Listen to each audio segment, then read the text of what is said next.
Hello बच्चों, तो आज हम शुरू करेंगे कैपिटल ओनर्स इक्विटी। अभी तक हम एसेट्स को पढ़ चुके हैं, लाइबिलिटीज़ को पढ़ चुके हैं।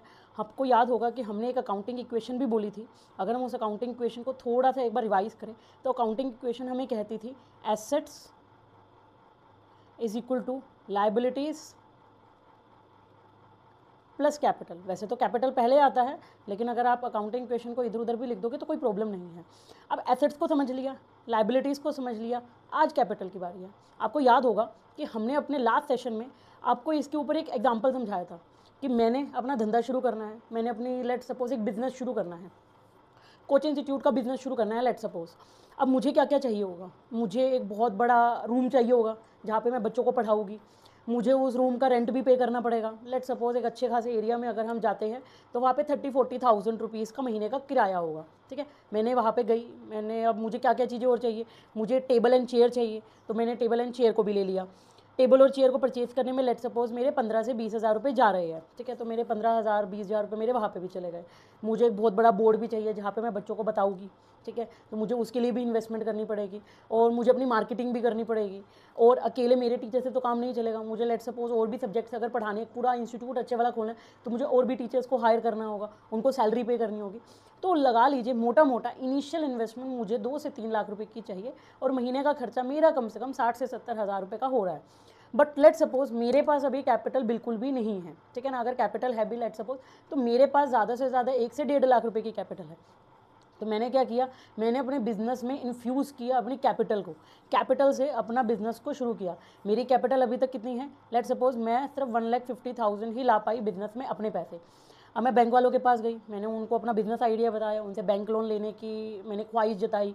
गवर्नमेंट की बहुत सारी स्कीम्स चल रही है स्टार्टअप्स के लिए कि अगर कोई अपना बिजनेस शुरू करना चाहते हो और उसके आइडिया में दम है तो वो सरकार से भी जो है वो लोन ले सकता है। ठीक है, जिसके ऊपर उससे जो है वो बहुत ही कम इंटरेस्ट रेट लगेगा। लेट सपोज मैंने गवर्नमेंट के थ्रू या फिर अपने खुद बैंक वगैरह के थ्रू जाके लाइबिलिटीज़ को रेज़ किया, लाइबिलिटी मतलब लोन को रेज़ किया। कुछ अपने फ्रेंड्स वगैरह से भी उधारी मांगी, फ्रेंड से भी लिया और बैंक वगैरह से भी लिया। तो मैंने उन दोनों को मिला के 2 लाख रुपए का इंतजाम कर लिया। 3.5 लाख रुपए का मेरा इंतजाम हो गया। अब इससे मैं क्या चीज़ खरीदूँगी? इससे मैं रूम रेंट पे लूँगी, इसे मैं चेयर्स एंड टेबल्स लूँगी, इसे मैं बोर्ड लूँगी। तो एसेट्स, मैं अपनी एसेट्स को क्रिएट करती जाऊँगी। हालांकि ये रूम जो है वो मेरा नहीं है, लेकिन लेट सपोज कि मैं उस रूम का रेंट दे रही हूँ तो मेरे लिए वो एक्सपेंसेस है। ठीक है, लेकिन जो जो चीज़ें जैसे चेयर्स होगी, टेबल होगी, मेरी इन्वेस्टमेंट कहाँ कहाँ जा रही है वो सारी की सारी मुझे एक तरीके से बैलेंस शीट में शो करनी होती है। तो बैलेंस शीट अभी हम आगे आके बताएंगे। अभी के लिए कैपिटल, कैपिटल मतलब ओनर का पैसा। मेरे को बिजनेस शुरू करना है तो मैं अपनी कैपिटल, अपना खुद का पैसा कितना बिजनेस में इन्फ्यूज़ करूँगी, उसे कहते हैं कैपिटल या फिर ओनर्स इक्विटी। इक्विटी क्यों बोला गया है? इसलिए कंपनी के केस, लेट सपोज मैं एक कंपनी शुरू करती हूँ, प्राइवेट लिमिटेड कंपनी। अब प्राइवेट लिमिटेड कंपनी के लिए ना मुझे सिर्फ 2 बंदों की जरूरत है। मैंने अपनी बहन को फ़ोन किया, मैंने कहा बहन मेरे पास ना एक बिज़नेस आइडिया, ये आइडिया है, चल यार एक काम करते हैं, कंपनी को स्टार्ट करते हैं। ठीक है, मेरी बहन कहती है ठीक है यार बहन कंपनी को शुरू करते हैं। मैंने कहा बहन दे मेरे पास ना सिर्फ 1.5 लाख रुपये है। मेरी बहन कहती है देख यार बहन मेरे पास जो है वो भी 1 लाख रुपये के करीब है। मैंने कहा ठीक है 2.5 लाख रुपये में चल जाएगा मोटा मोटा अभी के लिए। तो हमने क्या किया, एक प्राइवेट लिमिटेड कंपनी बनाई। उस प्राइवेट लिमिटेड कंपनी का 100% ओनरशिप अभी तक है। अब उस 100% ओनरशिप में हमने क्या किया, हमने कहा कि यार अभी के लिए ना हम दोनों ही हैं इन्वेस्टर्स। ठीक है ना, एक तरीके से प्रमोटर बोल दो, लोकल लैंग्वेज में प्रमोटर बोल दो, फाउंडर बोल दो, इन्वेस्टर बोल दो। तो अभी के लिए मैं और मेरी सिस्टर जो है वो प्रमोटर है। ठीक है, मैंने क्या किया, मैंने कहा यार एक काम करते हैं 30% हिस्सा मैं ले लेती हूँ इस बिज़नेस का, 30% तू ले ले और बाकी का 40% ना हम किसी और को देंगे। आगे जाके जब हमारा बिज़नेस थोड़ा बहुत ग्रो करने लगेगा तो उस ग्रोइंग बिजनेस में हमें और पैसा चाहिए होगा, और सामान खरीदना होगा, और चीज़ें खरीदनी होगी, और मार्केटिंग करनी होगी, तो और पैसा चाहिएगा। एक काम करते हैं हम ना 40% इक्विटी बचा के रखते हैं। 40% मालिकाना हिस्सा, 40% इक्विटी। इक्विटी को अगर हम हिस्सा का हिंदी में बोलेंगे तो मालिकाना हिस्सा बोलते हैं कि मालिक का हिस्सा कितना है। तो 40% मैंने बचा के रख लिया। लेट सपोज कल को मेरे एक फ्रेंड कहते हैं कि दीपिका मैं तेरे बिजनेस में इन्वेस्ट करना चाहता हूँ, लेकिन मैं तेरी 20% की इक्विटी लूँगा। तो मैं उनसे अपनी कंपनी के 20% इक्विटी, 20% इक्विटी का मतलब 20% जो मालिकाना हक है उसके बदले में मैं उन्हें दे दूँगी मालिकाना हक और उनसे पैसे ले लूँगी। ठीक है, अब आगे जाके कंपनी का जितना भी प्रॉफिट जनरेट होगा, कंपनी का जितना भी रिवेन्यू जनरेट होगा, वो हम तीनों में, तीनों कौन, मैं, मेरी सिस्टर और मेरे फ्रेंड, हम तीनों में जिस जिस रेशो में हमने डिसाइड किया उस रेशो में बटेगा, ठीक है ना। जैसे अभी के लिए मेरा हिस्सा सिर्फ 30% का है, मेरी सिस्टर का हिस्सा सिर्फ 30% का है, मेरे फ्रेंड का हिस्सा 20% का है। तो अगर हम उनको बोलेंगे कि भाई एक काम करते हैं, हम 3:3:2 की रेशो में ही पूरे के पूरे प्रॉफिट को बांटेंगे, तो वो भी चलेगा, ठीक है ना।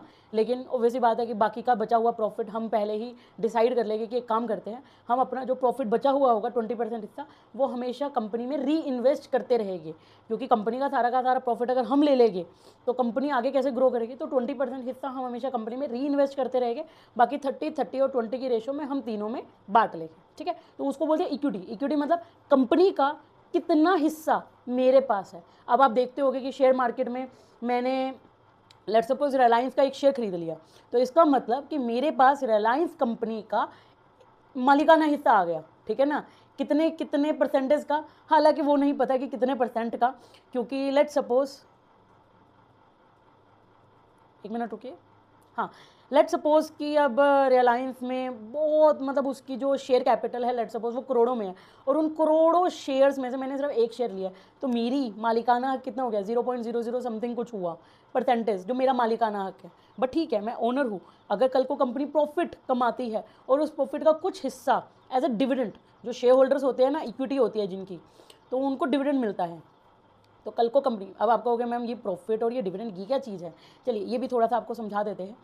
अब कंपनी ने मान लो कमाया 100 रुपये का प्रॉफिट। अब कंपनी ये नहीं है कि 100 का 100 रुपये जो है वो अपने शेयर होल्डर्स में बांट देगी, अपने मालिक में बांट देगी और पूरा का पूरा मालिक अपने घर ले जाएगा। नहीं, ऐसा नहीं होता। कंपनी को ग्रो करने के लिए पैसा चाहिए होता है। तो लेट्स सपोज कंपनी ने क्या किया, कंपनी ने कहा कि देखो 80 रुपये हम जो है वो अपनी कंपनी में री इन्वेस्ट करेंगे, और बाकी का जो 20 रुपीज़ है वो हम अपने शेयर होल्डर्स में, शेयर होल्डर कौन, मालिक, कंपनी के टर्म्स में उसको मालिक बोल दो, बिजनेस की छोटी मोटी टर्म्स के बीच केस में उसको आप ओनर बोल सकते हो कि वो ओनर है कंपनी के, ठीक है। मैं कंपनी का केस भी लेके चल रही हूँ आपको कि कंपनी के केस में जो मालिक होते हैं उनको शेयर होल्डर्स बोला जाता है। तो आपके पापा, आपकी मम्मी, आपकी बहन, आपके भाई, जिनको भी थोड़ी बहुत शेयर मार्केट की नॉलेज है उनको पता होगा कि अगर मैं कंपनी के शेयर खरीदती हूँ तो कंपनी के शेयर के बदले में मुझे कंपनीज जो है वो डिविडेंड पे करती है। हालांकि इज़ नॉट नेसेसरी कि वो देगे ही देगे, उनकी खुद की मर्जी होती है। वो चाहे तो पूरा 100 का 100 रुपये जो है वो बिजनेस में री इन्वेस्ट भी कर सकते हैं, बट अगर वो चाहे तो वो 20 रुपये, मतलब उनकी खुद की मर्जी होती है, 20 रुपये, 30 रुपये, 40 रुपये वो शेयर होल्डर को एज अ डिविडेंड बांट देंगे ताकि डिविडेंड भी खुश रहे। अब मेरे पास एक कंपनी के शेयर्स है और लगभग 400 शेयर्स है। अब थोड़े दिन पहले कंपनी ने 5 रुपये का डिविडेंड बांटा, तो 400 शेयर के ऊपर मुझे 5 रुपये का मिल गया, मतलब मेरे हाथ में 2000 रुपये डिविडेंड के नाम के आ गए, ठीक है ना। ये एग्जाम्पल है, ठीक है ना। ऑब्वियसली हर कोई अपनी अपनी कैपेसिटी में इन्वेस्ट करता है। कोई डिविडेंड के लिए करता है इन्वेस्टमेंट, तो कोई ग्रोथ के लिए करता है कि आज मैंने कंपनी का शेयर खरीदा 200 रुपये का, कल कंपनी का शेयर, कल मतलब 1 साल बाद लेट सपोज कंपनी का शेयर हो गया 250 रुपये का, तो मेरे को एक शेयर के ऊपर 50 रुपये की बढ़त मिल गई, इंक्रीज़ होगी मेरी वैल्यू मेरे शेयर की। तो कुछ शेयर्स को हम इसलिए खरीदते हैं ताकि हमें उसमें एप्रिसिएशन मिल सके, इसको बोलते हैं एप्रिसिएशन, की वैल्यू बढ़ गई। और कुछ शेयर्स को एज अ डिविडेंड भी बोला जाता है। वैसे मार्केट में अलग अलग तरीके की कंपनी है जिनमें अलग अलग तरीके की हम माइंडसेट के साथ इन्वेस्ट करते हैं। लेकिन अभी के लिए मैं अगर ओनर की बात करूँ तो मैंने एज अ मालिक कितना पैसा जो है वो बिजनेस में इन्वेस्ट किया, उसे हम कैपिटल बोलते हैं। अब आप यहाँ पे अगर डेफिनेशन को पढ़ोगे तो capital represent the owner stake in the business. मैंने पहला एग्जांपल लिया था जहाँ पे मैंने अपना बिजनेस शुरू किया, 1.5 लाख से मैंने अपना बिजनेस शुरू किया 1,50,000 रुपीज़ से। दूसरा मैंने केस लिया जहाँ पे मैंने और मेरी सिस्टर ने इन्वेस्टमेंट की 1,50,000 की मैंने इन्वेस्टमेंट की, 1 लाख रुपीज़ मेरी सिस्टर ने इन्वेस्ट की, and we both are the promoter of the company. Promoter it means we are both, मतलब प्रमोटर मतलब प्रमोट करती हूँ मैं कंपनी को, मैं आगे उसको बढ़ा के लेके जाऊँगी। तो मैं कंपनी की मालिक बनना भी चाहती हूँ और नहीं भी बन सकती हूँ। मान लो मैं कंपनी की प्रमोटर हूँ, मैंने कंपनी को बनाया है। अब बनाने के बाद जो है 2 तरीके हो सकते हैं, या तो मैं कंपनी की मालिक बन के रह जाऊँ, या मैं कंपनी को चलाने की कोशिश करूँगी, तो मैं कंपनी की डायरेक्टर भी बन जाऊँगी। उस केस में मैं डायरेक्टर भी बन सकती हूँ। डायरेक्टर का काम क्या होता है, कंपनी को चलाना। तो मैं डायरेक्टर भी बन सकती हूँ, मैं शेयर होल्डर भी बन सकती हूँ, मैं दोनों भी बन सकती हूँ कि मैं कंपनी को चला भी रही हूँ एज अ डायरेक्टर। कंपनी जो भी प्रॉफिट कमाएगी मैं उसको एज अ शेयर होल्डर, उसको थोड़ा सा हिस्सा उसका अपने पास भी रखूंगी, ठीक है ना। तो capital represent the owner stake in the business. Business में मेरा स्टेक मतलब मेरा हिस्सा कितना है, मेरा पोर्शन कितना है, रिफ्लेक्टिंग द रिसोर्सेज इन्वेस्ट, मैंने अपना कितना हिस्सा बिजनेस में इन्वेस्ट किया है, उसे कैपिटल बोला जाता है। It indicate financial health and support decision making process. इससे ये पता लगता है कि फाइनेंशियल हेल्थ बिजनेस की कैसे है।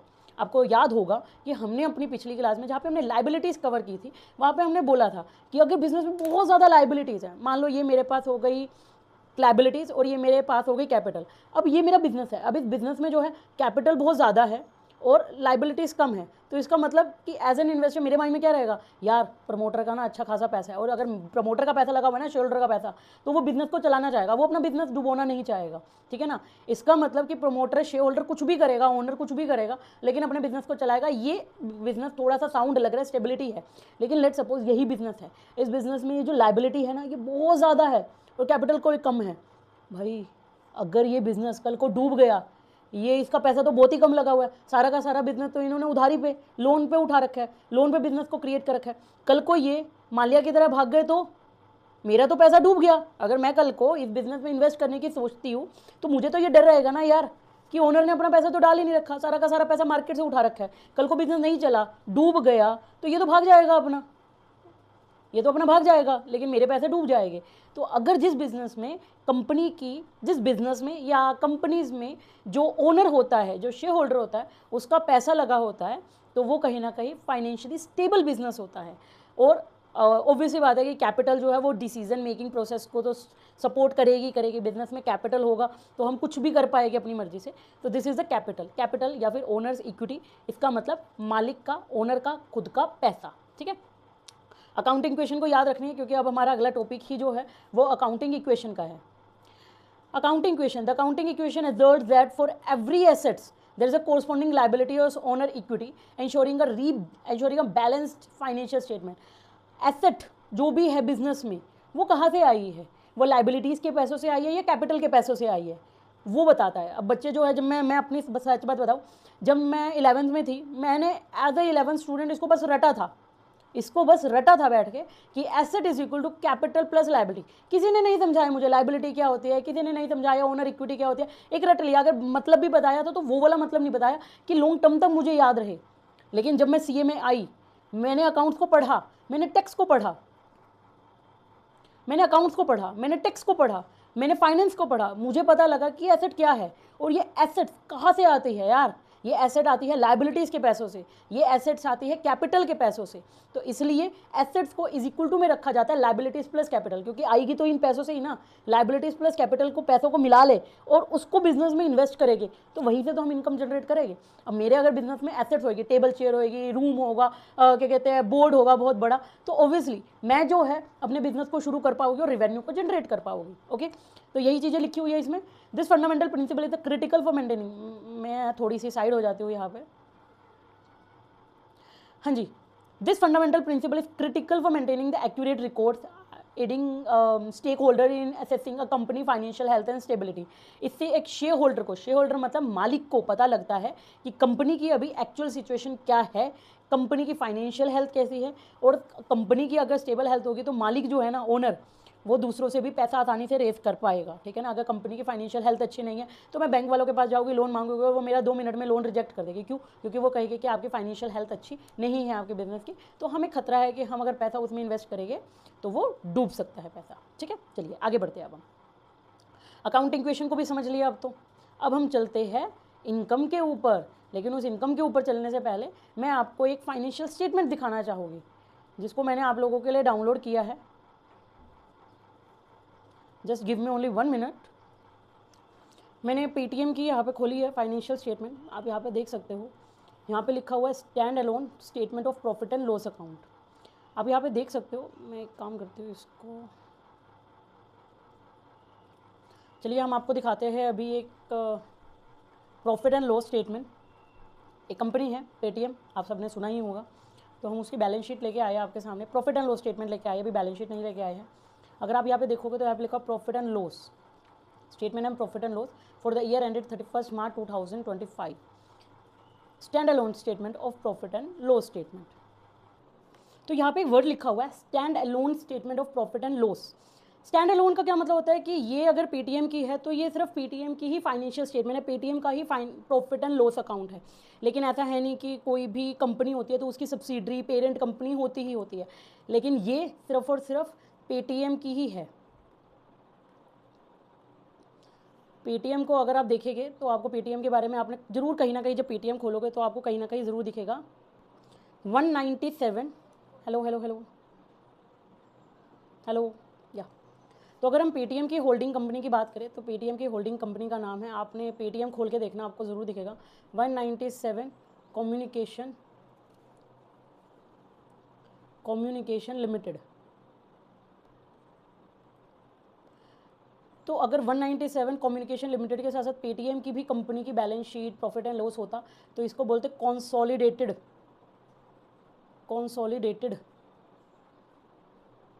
Consolidated statement of profit and loss. लेकिन ये सिर्फ पेटीएम की ही है, इसलिए यहाँ पे लिखा हुआ है स्टैंड अलोन स्टेटमेंट, कि सिर्फ एक एंटिटी की है ये। 197 की होल्डिंग, 197 की जो सब्सिडरी कंपनी है उन सब की नहीं है ये सिर्फ पेटीएम की है। तो अगर आप यहाँ पे देखोगे तो यहाँ पे आपको दिख रहा होगा revenue from operations, other income. तो आज हम इसी की बात करेंगे कि इनकम, एक कंपनी के अंदर कौन कौन सी इनकम होती है और इनकम किसे कहते हैं। अगर वो मैन्युफैक्चरिंग इंडस्ट्री है तो उसका मैन्युफैक्चरिंग, प्रोडक्ट को बेचने से बिजनेस आता है, प्रोडक्ट को बेचने से रेवेन्यू जनरेट होता है। लेकिन अगर लेट सपोज मैंने अपने कोच इंस्टीट्यूट की बात की, बिजनेस को मैंने कोच इंस्टीट्यूट का नाम दिया, तो मेरे लिए रेवेन्यू कहाँ से आएगा? बच्चों से। बच्चे मुझे जो भी फीस देंगे वो मेरा रेवेन्यू होगा। वैसे ही अगर हम इसकी बात करें पेटीएम की, तो पेटीएम इज़ आप इससे यूपीआई ट्रांसफ़र कर सकते हो, पेमेंट वगैरह कर सकते हो, तो इसको जो बीच में चार्जेस मिलते हैं वो इसका रेवेन्यू है। ठीक है, तो यहाँ पे अगर हम देखें तो रेवेन्यू फ्रॉम ऑपरेशंस, ऑपरेशन करने से इसको कौन कौन से रेवेन्यू जनरेट होते हैं। तो आगे हमने जो है वो रेवेन्यू, देखिए ये अपनी जो सर्विसेज है, रेवेन्यू फ्रॉम ऑपरेशंस को भी उन्हें जो है वो डिटेल में दिखाना पड़ता है, ताकि हम जैसे शोल्डर पूरा का पूरा एनालाइज कर सकें और देख सकें कि क्या इस बिज़नेस में मुझे इन्वेस्ट करना है या नहीं करना है। अब देखिए यहाँ पे सेल ऑफ सर्विसेज 53,452 रुपीज़, मतलब ऑब्वियसली ये मिलियंस में ही होगा, ठीक है ना, लेकिन ऊपर मैंने दिखा नहीं रखा है, मैंने पूरी की पूरी फाइनेंशियल स्टेटमेंट खोली नहीं है, तो अभी मैं आपके लिए सिर्फ रुपीज़ मान के चलते ताकि आपको जल्दी से समझ में आ जाए। अब सेल ऑफ सर्विसेज 53,452 में क्या क्या चीज़ें ये सर्विसेज देते हैं। ये अपनी पेमेंट सर्विसेज देते हैं, ये अपनी फाइनेंशियल सर्विसेज देते हैं, ये अपनी मार्केटिंग सर्विसेज देते हैं, और यहाँ से उन्हें इतना इतना रेवेन्यू जनरेट होता है। ठीक है, और टाइमिंग क्या होता है रेवेन्यू रिकॉग्निशन का, इसको हम बाद में देखेंगे, ठीक है ना, ये अभी आप लोगों के काम की चीज़ नहीं है। और अदर ऑपरेटिंग रेवेन्यू में इंसेंटिव इनकम और अदर्स, ठीक है ना, यहाँ से इन्हें इतनी इतनी रेवेन्यू जनरेट होता है। तो अब अगर हम देखें तो रेवेन्यू मतलब कि कमाई, रेवेन्यू इट मीन्स कि सेल, रेवेन्यू को आप सेल के इक्विवेलेंट ले सकते हो बट इट्स नॉट एग्जैक्टली, ठीक है ना। रेवेन्यू जनरली सर्विसेज के केस में यूज़ होता है और सेल जनरली गुड्स वाले बिजनेसेस में यूज़ होता है। जैसे मेरा कोच इंस्टीट्यूट का बिजनेस है तो मैं सेल नहीं बोलूँगी, मैं कोई प्रोडक्ट नहीं बेच रही हूँ, मेरा रेवेन्यू जनरेट हो रहा है तो मैं रेवेन्यू वर्ड को लूँगी। लेकिन अगर मैं कोई माल बेच रही हूँ, लेट सपोज मैं कोई भी, ये पेन है, ये पेन बेचने का काम करते हो तो मेरे को सेल होगी इस पेन को बेचने से। तो अब हम जल्दी से अपनी आते हैं और पढ़ते हैं कि इनकम क्या होती है। These are the amount of the business earned by selling its product। या तो प्रोडक्ट को बेचने से जो हमें पैसा मिलेगा, मान लो मेरा एक प्रोडक्ट आता है 80 रुपये का और वो बिकता है मार्केट में 100 रुपये का, तो जो 100 रुपये का है ना, ये मेरा सेल है, ठीक है ना, या फिर रिवेन्यू है।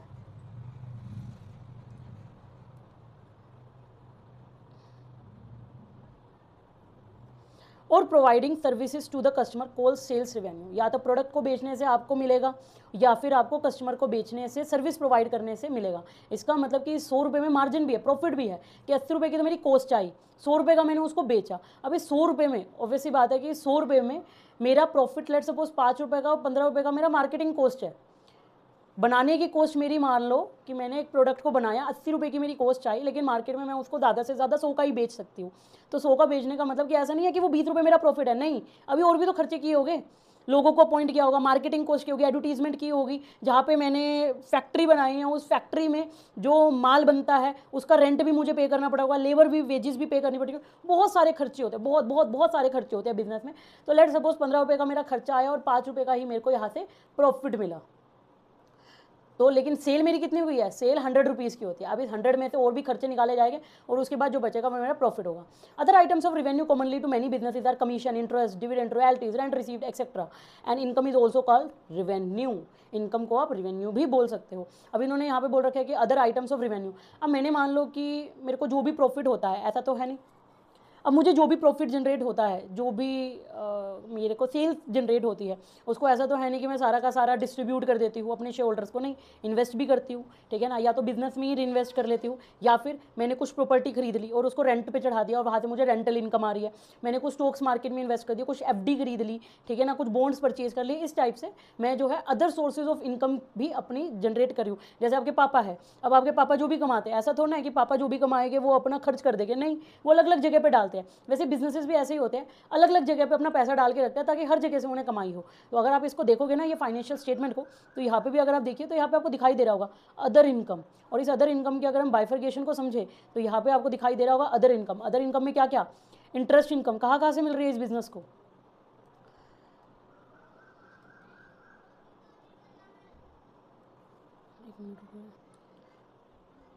अब इनको देखिए अदर इनकम कहाँ से इनको रिसीव हो रही है। अदर इनकम में इनके पास आ जाता है, इन्होंने अपना पैसा कहाँ डाल रखा है, इन्हें इंटरेस्ट मिल रहा है, बैंक में इन्होंने जमा करवा दिया था, कुछ इनकम टैक्स का रिफंड इन्हें आया है, इन्होंने कुछ इंटर कॉर्पोरेट लोन्स दे रखे हैं तो वहाँ से उन्हें इंटरेस्ट मिल रहा है, कुछ फाइनेंशियल एसेट्स परचेज कर रखी है, कुछ डिवेंचर्स परचेज कर रखे हैं,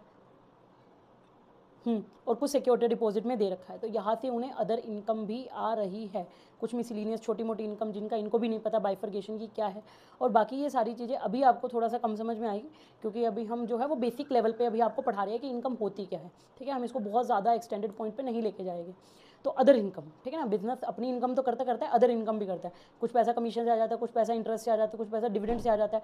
मान लो मैंने अपना बिजनेस तो चला रही हूँ लेकिन मैंने दूसरे के बिजनेस में भी इन्वेस्ट कर रखा है, तो वहाँ से जो भी प्रॉफिट जनरेट होता है उसका कुछ पार्ट एज अ डिविडेंड मुझे मिल जाता है, तो वो डिविडेंड, ठीक है।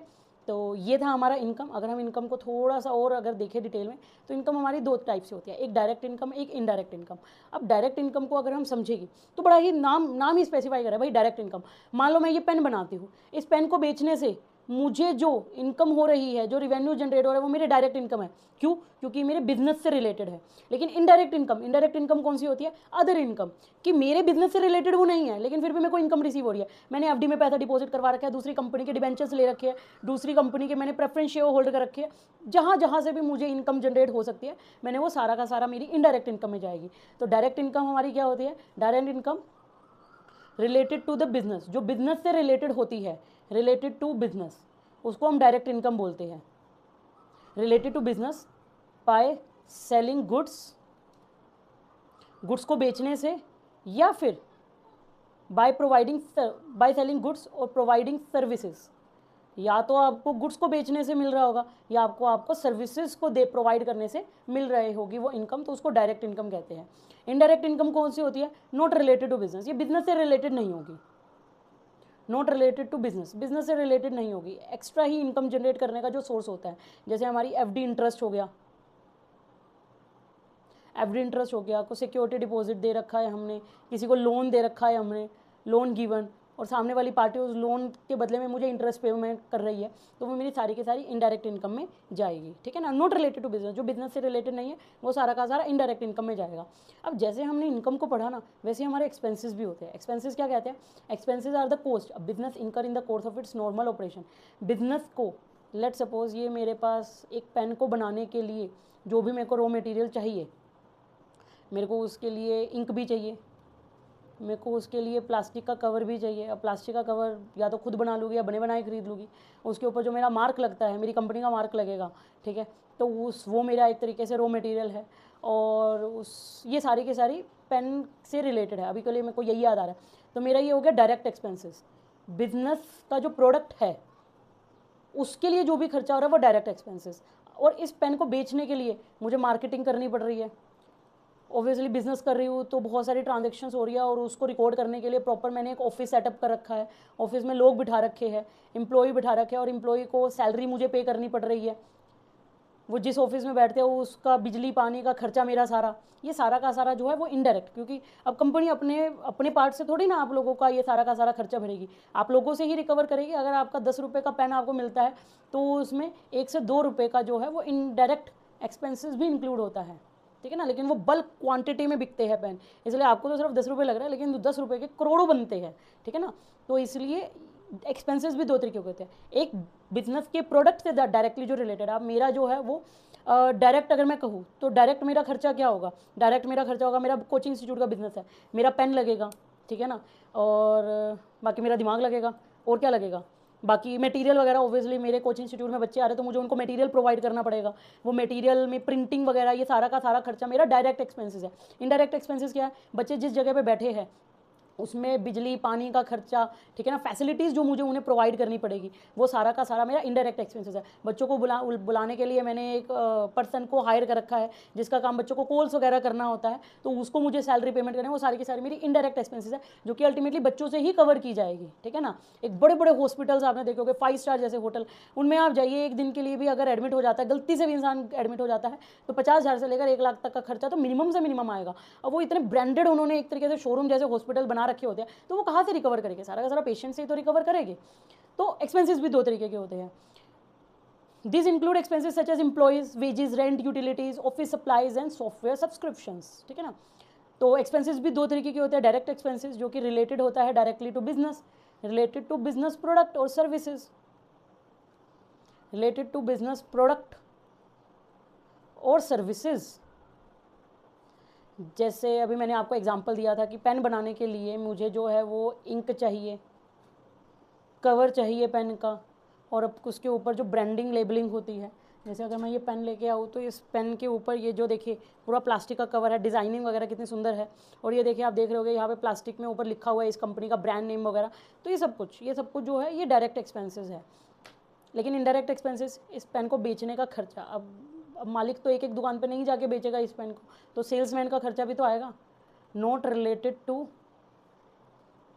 बिजनेस डायरेक्टली बोलते हैं कि डायरेक्टली रिलेटेड है, जो नॉट रिलेटेड डायरेक्टली रिलेटेड नहीं है, इनडायरेक्टली रिलेटेड है। इनडायरेक्टली मतलब ऑब्वियसली ये खर्चे जो हो रहे हैं वो भी तो पेन को बेचने के लिए खर्चे हो रहे हैं ना। Not related directly to business product और सर्विसेज।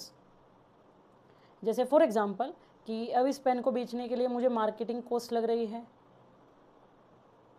मुझे पूरा ऑफिस सेटअप करना पड़ा है, मुझे जो है वो सेल्समैन को उसका सैलरी कमीशन देना पड़ रहा है, तो ये सारे के सारे मेरे जो है वो इनडायरेक्ट एक्सपेंसेस में आ जाएंगे।